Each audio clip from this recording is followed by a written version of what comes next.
Olá pessoal, bom dia, boa tarde, boa noite. Como é que estão vocês? Tudo bem? Tudo tranquilo? Vamos retornando então para dar seguimento ao nosso estudo sobre a parte de recursos trabalhistas, tá bem? Recurso no direito processual do trabalho. Deixa eu só disponibilizar para vocês aqui a apresentação de slide.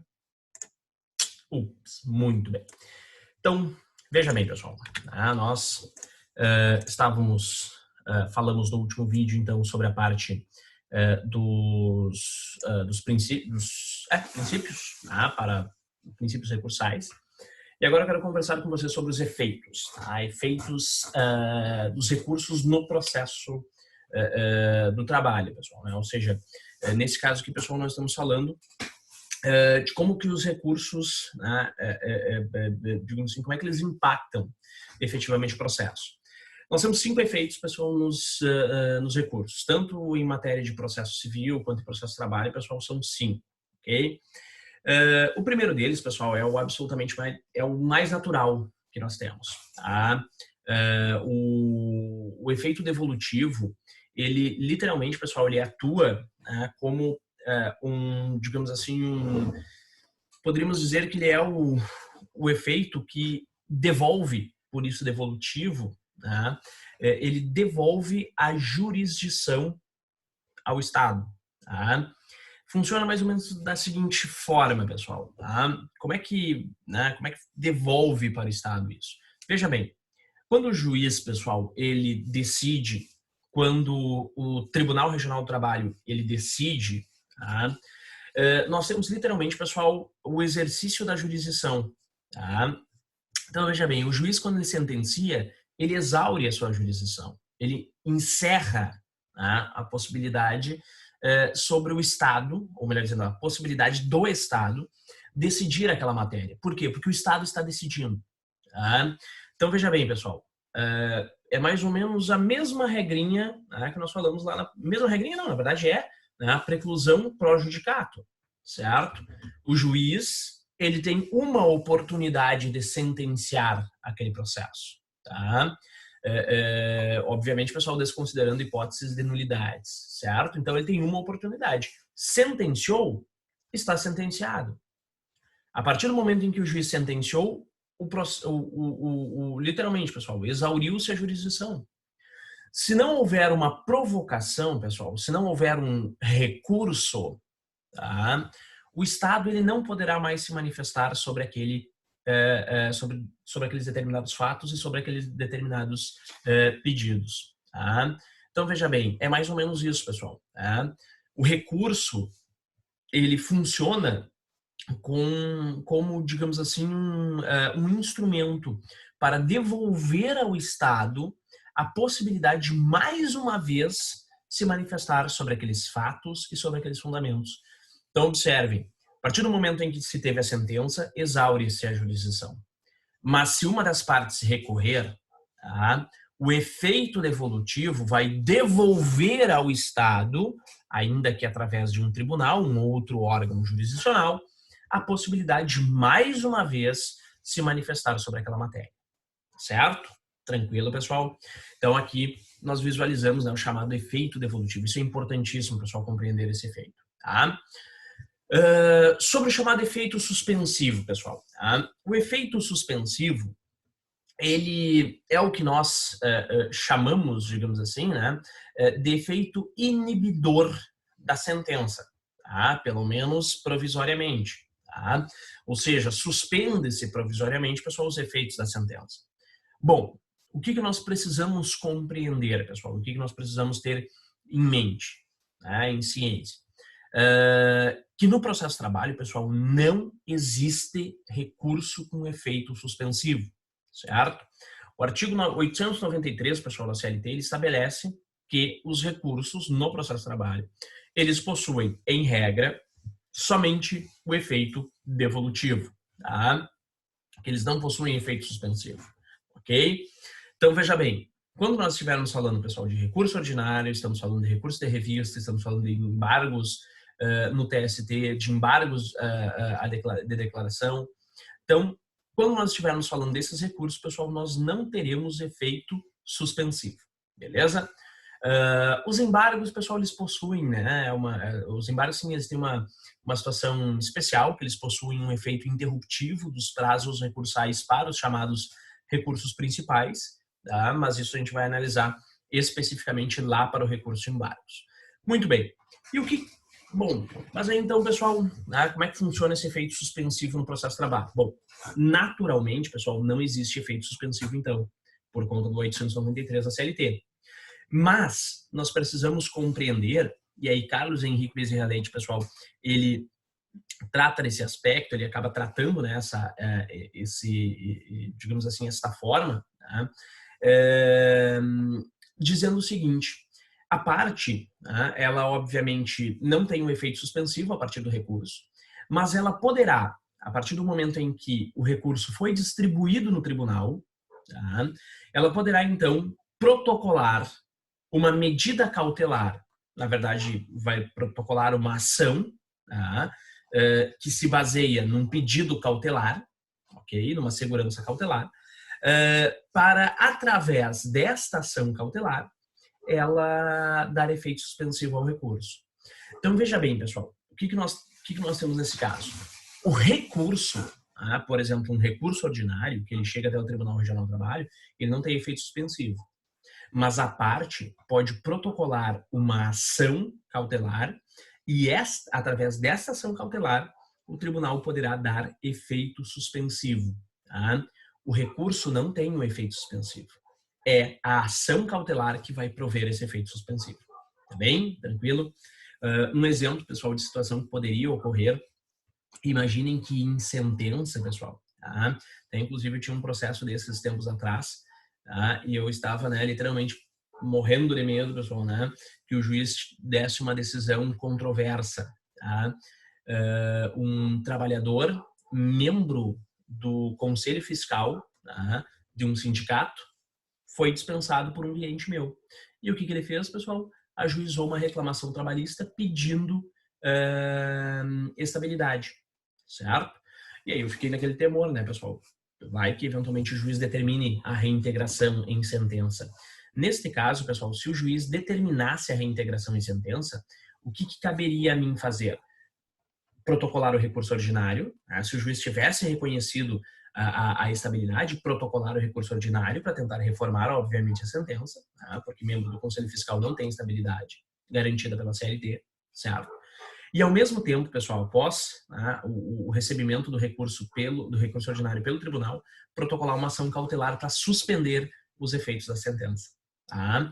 Considerando ali, pessoal, né, a possibilidade de dano de difícil reparação ou irreparável, né, para o empregador, no sentido de ver valores, né, serem digamos assim, desgastados por parte desse trabalhador. Tá bem? Tranquilo? Então, pessoal, efeito suspensivo. Não é natural dos recursos, só é obtido através de ação cautelar. Prosseguindo, pessoal, o efeito translativo. O efeito translativo, ele é um efeito, pessoal, que é atinente a todos os recursos também. Na verdade, ele é atinente, pessoal, a recursos, tá, que tratem sobre mérito, né, sobre aspectos meritórios. Porque justamente, pessoal, aqui, aspectos de mérito ou aspectos também, pessoal, de pressupostos processuais. Por quê? Porque este efeito, pessoal, ele literalmente possibilita, ele delega, melhor dizendo, para o tribunal, a possibilidade do tribunal conhecer de matérias de ordem pública. Então, veja bem, da mesma forma que o efeito devolutivo, pessoal, devolve ao tribunal a possibilidade de conhecer do mérito de uma determinada questão, de decidir novamente aquela questão, revisando-a, tá? O efeito translativo, ele possibilita que o Tribunal Regional do Trabalho, junto com o efeito devolutivo, ele possa, então, reconhecer questões de ordem pública, como, por exemplo, coisa julgada, litispendência, entre outras, incompetência material, certo? Tudo isso é questão de ordem pública, tudo isso é questão que transcende o interesse das partes. É interesse de ordem pública, tá? Por isso que o tribunal pode reconhecer, mesmo que as partes não manifestem, tá bem? Tranquilo? Além do efeito translativo, pessoal, nós temos também o efeito substitutivo. Tá? substitutivo quer dizer, o efeito, quer dizer, pessoal, que a decisão que for tomada no recurso, e que venha a mudar a sentença, vai substituir a sentença, certo? Claro, pessoal, se nós tivermos um recurso sendo improvido, né, ou desprovido, melhor dizendo, aí, obviamente, que a decisão não vai substituir a sentença, na verdade, ela vai referendar.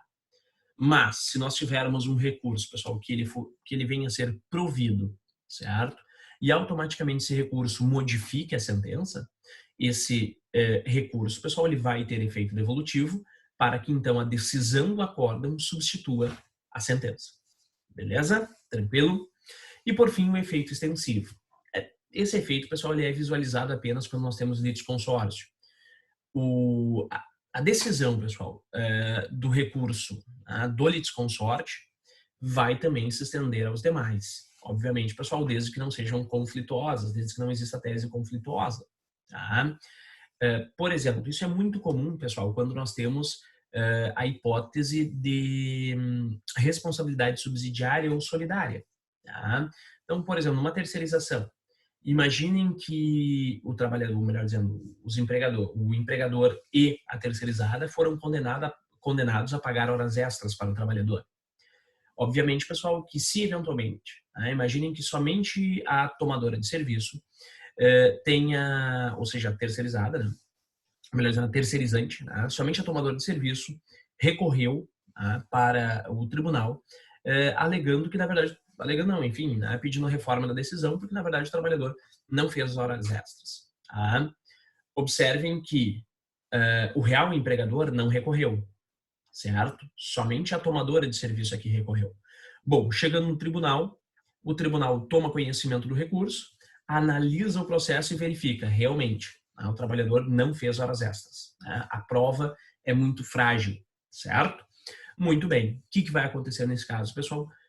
A decisão que, obviamente, aproveita, a decisão que vai ser proferida para o tomador de serviço, também vai aproveitar o próprio empregador. Tá? Por quê? Porque, literalmente, pessoal, é uma decisão conjunta. Tá? Agora, claro, pessoal, existem algumas matérias antagônicas no tocante ao litisconsórcio. Imaginem o seguinte, a empresa tomadora de serviço, ela provavelmente está alegando no seu recurso, pessoal, a sua irresponsabilidade, ou seja, a ausência de responsabilidade quanto aos créditos trabalhistas. Se essa matéria for procedente, for analisada pelo tribunal e for deferido, que ela não tem responsabilidade quanto aos créditos trabalhistas, obviamente isso é antagônico com o real empregador. Então, essa matéria, pessoal, essa decisão não vai aproveitar o empregador como litisconsorte. Então, tem que tomar cuidado, não são todas as matérias que vão se valer aí desse efeito extensivo. Tá bem? Tranquilo, pessoal? Maravilha. Vamos à frente. Juízo da admissibilidade, pessoal. Os recursos no processo de trabalho, eles passam ainda, pessoal, pelo chamado juízo da admissibilidade, diferentemente do processo civil, aonde, por exemplo, pessoal, o recurso de apelação hoje, ele não é recebido pelo juiz de primeiro grau, pelo juiz de direito. No processo de trabalho, pessoal, o juiz do trabalho e o Tribunal Regional do Trabalho, ele precisa ainda fazer o chamado juízo de admissibilidade. Ou seja, todo e qualquer recurso, pessoal, trabalhista, todo recurso no processo de trabalho, ele vai ser protocolado perante o próprio juiz que proferiu a decisão, certo? Então, ele vai ser protocolado frente ao juiz que proferiu a decisão.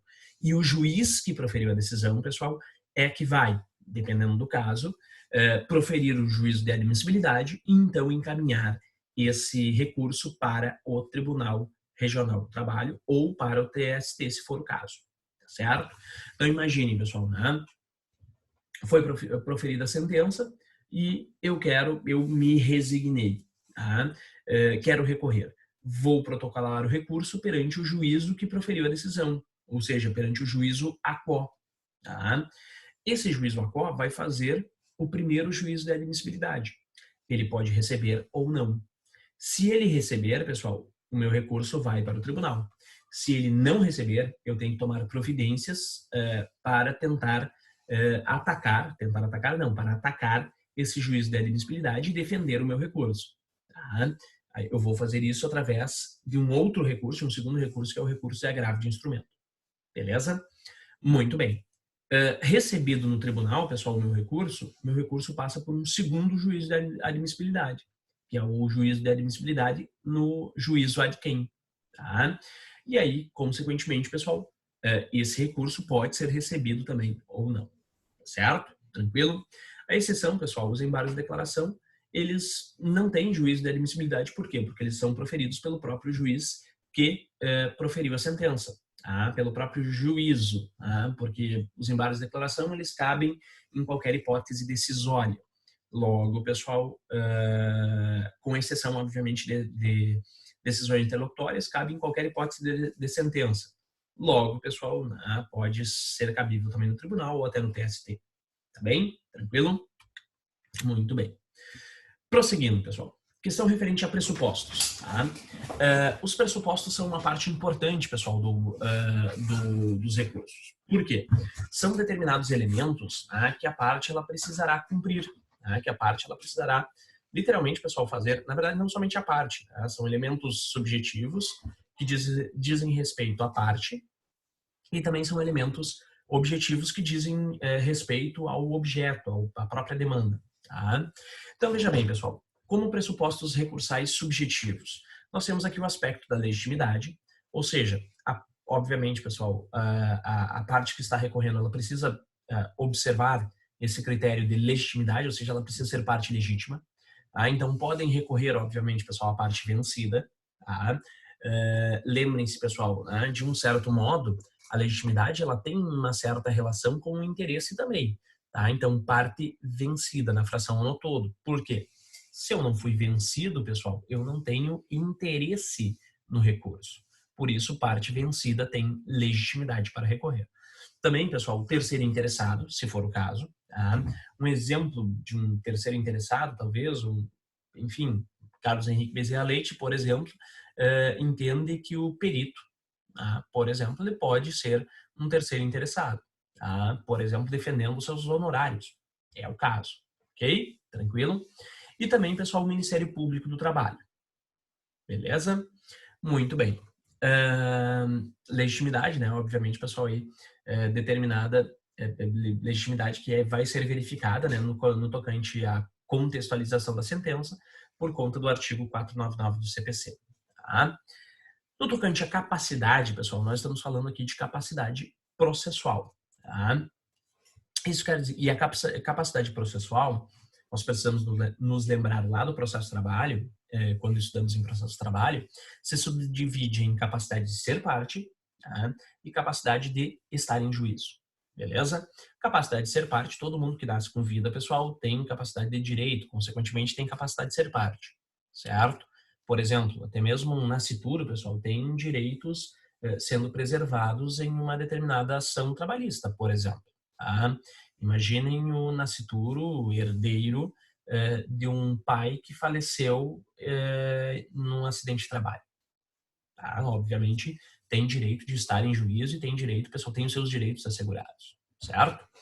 Muito bem. E a capacidade de estar em juízo? Bom, a capacidade de estar em juízo, pessoal, ela só advém, né, da capacidade de exercício dos direitos. Isso quer dizer, pessoal, para ser parte, ou melhor dizendo, para estar em juízo, eu preciso ter capacidade civil. Tá? Se eu não tiver capacidade civil, pessoal, o juiz vai então determinar que isso seja devidamente regularizado. Tá? Também existe, né, esse aspecto. Por exemplo, vai que eventualmente a parte tenha perdido a sua capacidade, né, de ser parte. Desculpa, tenha perdido sua capacidade de estar em juízo. O juiz vai, obviamente, buscar, vai estabelecer prazo para que isso seja regularizado através de um curador. Tá? Prosseguindo, pessoal, interesse. Obviamente, pessoal, o interesse tem uma relação também com a legitimidade. Tá? E aqui nós, obviamente, pessoal, estamos visualizando, né, uma herança lá das condições da ação, certo? No interesse, então, pessoal, nós temos, né, que o recurso ele tem que ser útil e necessário. Tá? Por que útil, pessoal? Porque ele tem que prover uma utilidade para a parte, tá? Que está, obviamente, vinculada com o recurso adequado a ser utilizado. Assim como também, pessoal, esse recurso ele tem que ser necessário. Tá? Obviamente, pessoal, eu preciso que o recurso seja, digamos assim, necessário para atingir o meu direito que me foi negado pelo juiz, certo? Então, também aí o aspecto da necessidade, ok? O interesse, pessoal, está ligado diretamente ao sujeito, certo? Muito bem. Além dos pressupostos subjetivos, pessoal, nós temos também os pressupostos objetivos, que são relacionados com o objeto, tá? Propriamente dito. Aqui, pessoal, nós temos a seguinte situação. Primeiro, recorribilidade do ato.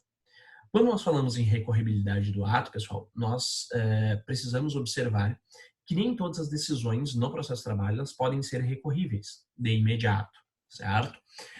Temos várias decisões, pessoal, né? Especialmente aí estamos falando das decisões interlocutórias, que elas não são passíveis de recurso, certo? Por conta disso, pessoal, eu preciso então verificar o ato é recorrível? Tá?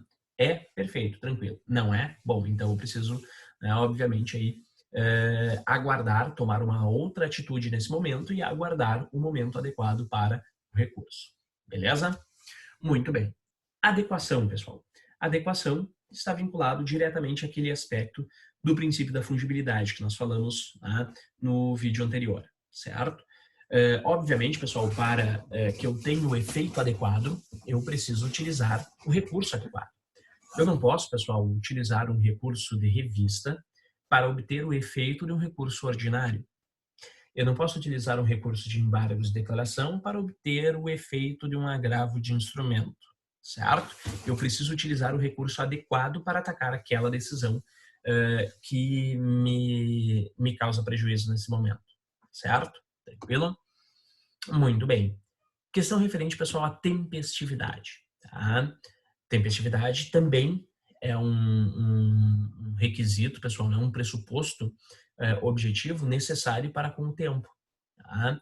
Todos os recursos no processo de trabalho, pessoal, eles têm o prazo de 8 dias, à exceção do recurso em embargo de declaração, que tem o prazo de 5, certo? E aí, obviamente, pessoal, esse recurso, digamos assim, ele tem que ser apresentado dentro do prazo legal. Eu não posso, pessoal, veja bem, eu não posso, segundo o entendimento do TST, eu não poderia nem antecipar esse recurso. Eu precisaria, pessoal, obviamente, protocolar dentro do prazo estabelecido. Atualmente, pessoal, após a reforma trabalhista, tá, especialmente influenciada pelo novo CPC, se permitiu, então, pessoal, a possibilidade do chamado recurso extemporâneo. Ou seja, pessoal, né, que o recurso seja recebido antes mesmo do prazo estar, digamos assim, do prazo ser publicado. Tá? Em tese, o advogado, pessoal, ele poderia, então, protocolar um recurso, que seria, obviamente, recebido, mesmo que a decisão ainda não fosse publicada no Diário de Justiça, no diário, enfim, pode ser o diário digital, né? Diário eletrônico de justiça, seja da Justiça do Trabalho, seja da Justiça Comum. Bem, tranquilo? Mas veja bem, pessoal, tempestividade quer dizer no tempo correto. No tempo correto é nem antes e nem depois, é no momento em que o prazo está em curso, tá certo? Tranquilo? Até o término do prazo. Prosseguindo, pessoal, tá? Temos aí o critério do preparo. Tá? No tocante ao preparo, nós temos 4 aspectos, tá, que nós precisamos observar, certo? Até porque aqui nós estamos tratando de um aspecto genérico quanto aos recursos. Primeiro, pessoal, custas. Tá? Então, todas as custas foram pagas? Não houve majoração de custas? Não houve nenhuma alteração? Veja bem, pessoal, as custas, né, salvo engano, isso já foi estudado lá no processo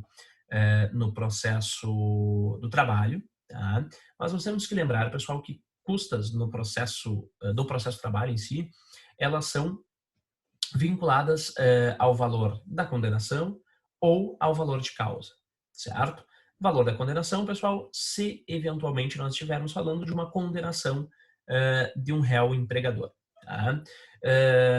Valor de causa, pessoal, se nós estivermos falando de improcedência. Beleza? Tranquilo? Muito bem. Sempre calculado a razão de 2%, certo? 2% de algum desses dois valores. Mas aí veja bem, pessoal, que são os principais. Tá? Nós temos outras situações de ações mandamentais, de ações com valor incerto, mas aí, pessoal, não é tão importante, até porque não acontece tanto na Justiça do Trabalho. Mais importante, pessoal, são esses dois, que é a procedência ou a procedência e parcial procedência ou a improcedência. Tá bem? Muito bem. Veja bem, pessoal, tá? Se eventualmente nós tivermos a procedência ou a parcial procedência, 2% desse valor. Se nós tivermos improcedência, 2% do valor de causa. Tá? A responsabilidade quanto ao pagamento, pessoal, obviamente vai decorrer, tá, do contexto de procedência e parcial procedência, que aí a responsabilidade é do empregador, ou melhor dizendo, do réu, tá? Ou da improcedência, quando então as custas, pessoal, são de responsabilidade do autor, tá bem? Cuidado, pessoal, tá? Torna-se isento de custas, tá? Porque as custas são uma forma de imposto, uma forma de taxa, tá? Literalmente é tributação, imposto não, desculpa, tá? Tributação do Estado, é uma forma de tributação, é obviamente uma taxa, tá? Então veja bem, pessoal, né? Nesse caso, elas poderão, né, digamos assim, serem isentadas se eventualmente nós tivermos uma situação onde a parte ela tenha justiça gratuita. Aí sim. Mas se a parte não tiver justiça gratuita, pessoal, tem que pagar. Até mesmo o empregado. Muito cuidado. Tá? Então, demanda improcedente, o empregado não tem assistência judicial gratuita, tem que pagar custas. Beleza? Tranquilo? Muito bem, pessoal. O segundo elemento mais importante aqui é o depósito recursal. Tá? Depois eu volto ali e falo das multas. O depósito recursal, pessoal, ele é uma parcela que não é destinada para o Estado. Tá? Diferentemente das custas, onde nós estamos falando de um valor que é taxa, tá? Ou seja, destinado para o Estado por conta da prestação de serviço jurisdicional, aqui nós estamos falando, pessoal, de uma situação onde o empregador condenado, ele vai então integralizar, pessoal, ele vai depositar em juízo uma parcela para assegurar uma eventual, poderíamos dizer assim, uma eventual execução, certo? É uma forma, pessoal, né, literalmente um depósito recursal, um valor, né, digamos assim, para a garantia do juízo, certo? Então, na verdade, o réu, pessoal, nesse caso, o réu condenado, o empregador condenado, ele vai estar garantindo o juízo para que, se eventualmente o seu recurso não surta efeito, tá? Ou seja, não surtiu o efeito desejado, ele vai então garantir que aquele trabalhador vai receber pelo menos aquele depósito recursal, certo? Que o recurso não é procrastinatório, ok? Esse recurso, pessoal, ele tem a determinação do artigo 899 da CLT, certo? E esse depósito recursal, pessoal, ele sempre vai ser o valor da condenação, tá? O valor da condenação em sentença, tá? Ele vai ser limitado a esse valor, certo? Ou os valores estabelecidos pelo TST, o que for maior. Tranquilo? O que for maior, não, o que for obviamente limitado. Veja bem, pessoal. Tá? Então, o que nós temos quanto ao depósito recursal? O TST, pessoal, ele atualiza, todos os anos, no mês de agosto, ele atualiza o valor dos depósitos recursais, certo? Então, veja bem, o que acontece nesse caso, pessoal? Digamos que eu tenha uma sentença condenatória, tá?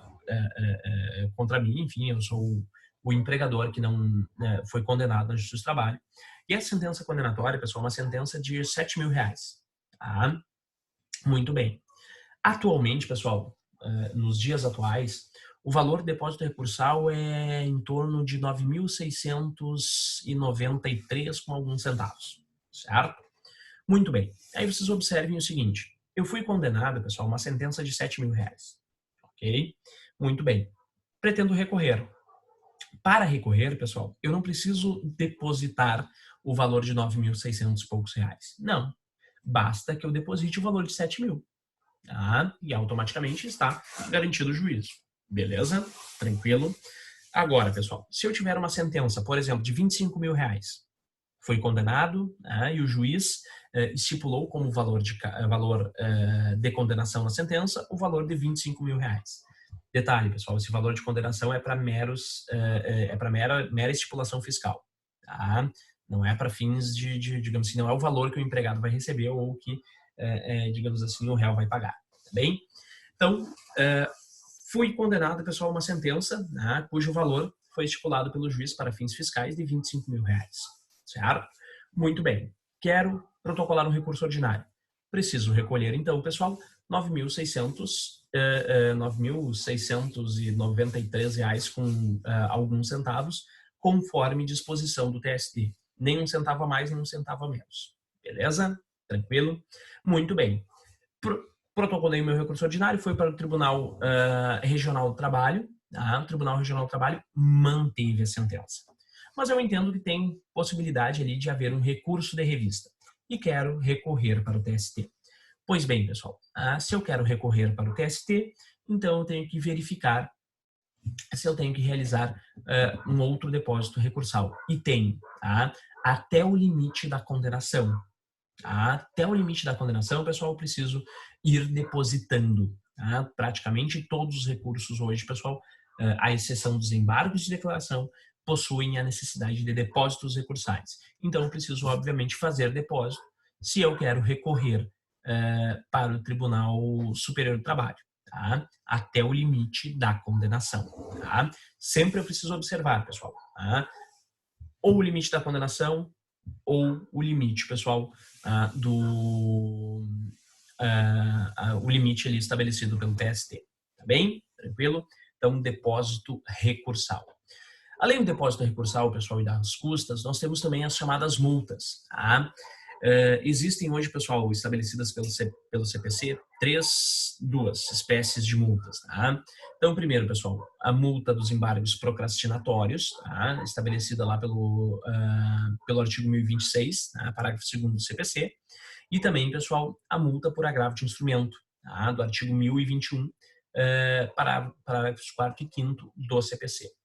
Obviamente, pessoal, aqui nós temos, nas duas situações, recursos que são procrastinatórios, ou seja, são aqueles recursos praticamente quase manifestamente improcedentes e que o juiz visualiza que eles são destinados mais a ganhar tempo, né, ou talvez para tentar ali, né, literalmente trancar o feito, né, procrastinar o feito, do que propriamente para uma digamos assim, para tentar modificar a decisão ou por algum aspecto jurídico necessário, tá? Então, por isso, pessoal, vai se impor essa multa. Quando, eventualmente, pessoal, eu tenho essa multa, alguma dessas duas multas, eu preciso recolher o valor da multa que é destinado ao réu, é destinado ao adverso depois, ao recorrido, tá? Eu preciso recolher o valor dessa multa para, então, conseguir recorrer para o Tribunal Superior. Então, imaginem o seguinte, pessoal, né? Embargos procrastinatórios, vamos supor que no Tribunal Regional do Trabalho, pessoal, o protocolo um embargos procrastinatórios. Tá?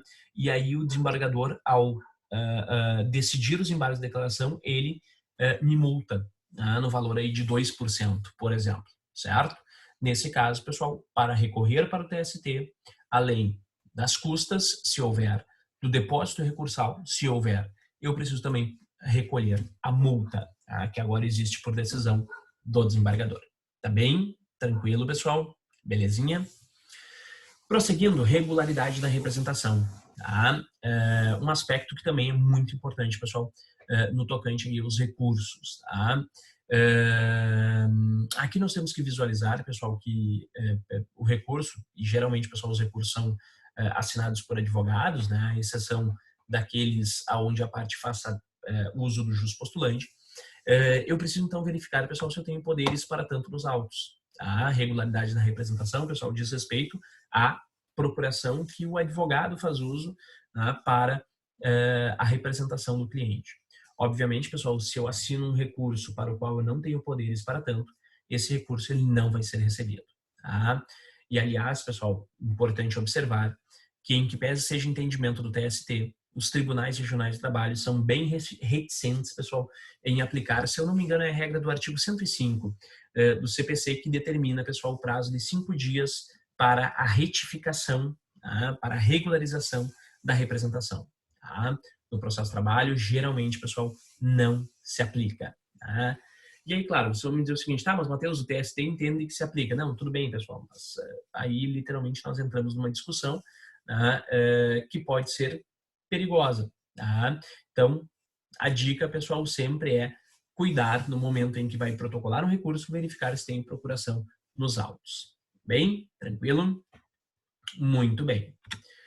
Prosseguindo, pessoal, quero observar aí com vocês a questão das contrarrazões. Tá?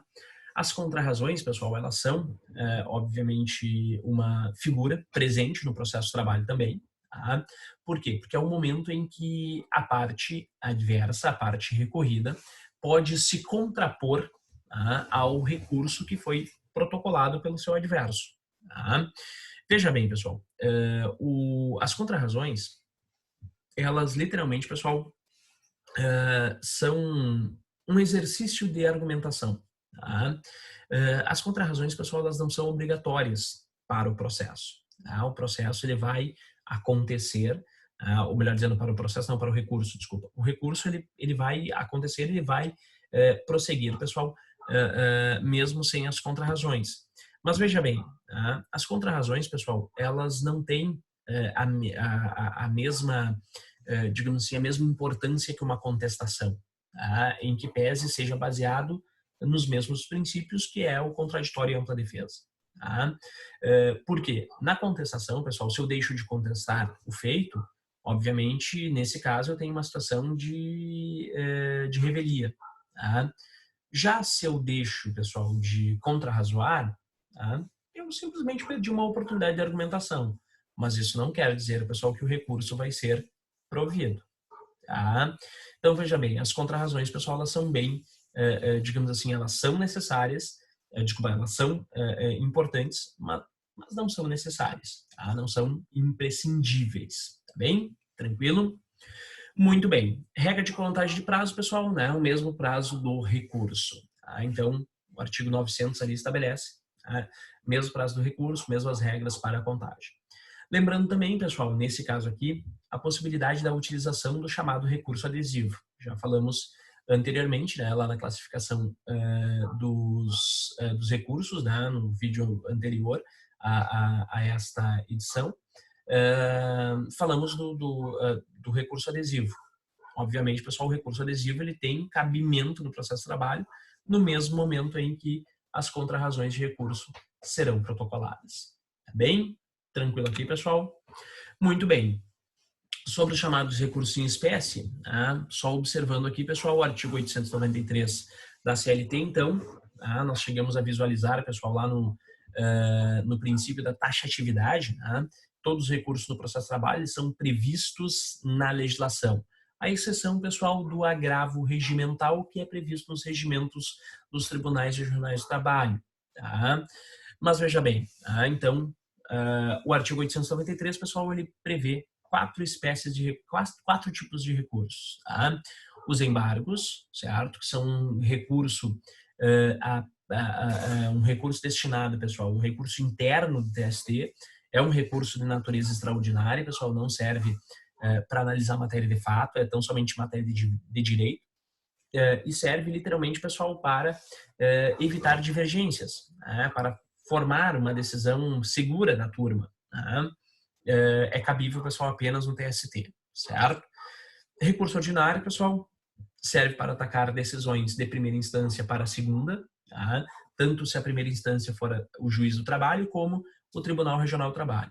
E o recurso de revista, pessoal, que serve, que é o recurso de natureza extraordinária, também de natureza extraordinária no processo de trabalho, serve para atacar as decisões, né, de segunda instância, que eventualmente se enquadrem em situações especiais, como, por exemplo, violação da legislação ordinária, violação da Constituição, violação de súmula do TST, ou ainda divergência jurisprudencial entre mais de um tribunal regional do trabalho, tá? Ou seja, na verdade, entre 2 ou mais TRTs, tá bem?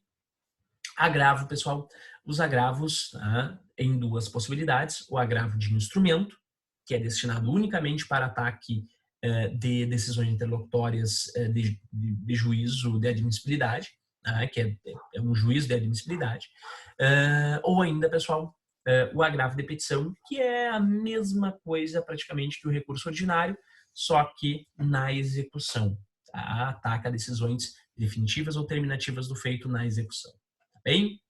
Embargo de declaração, pessoal, foi introduzido posteriormente, né? Foi introduzido ali pelos idos de 2000, se não me engano foi a lei 9.957, né? Que introduziu ali os embargos de declaração no processo de trabalho, artigo 897-A da CLT.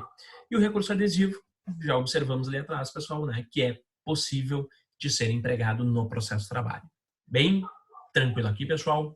Muito bem, tá? Fechamos por aqui, então, esta primeira fase de recursos. Obrigado e até breve.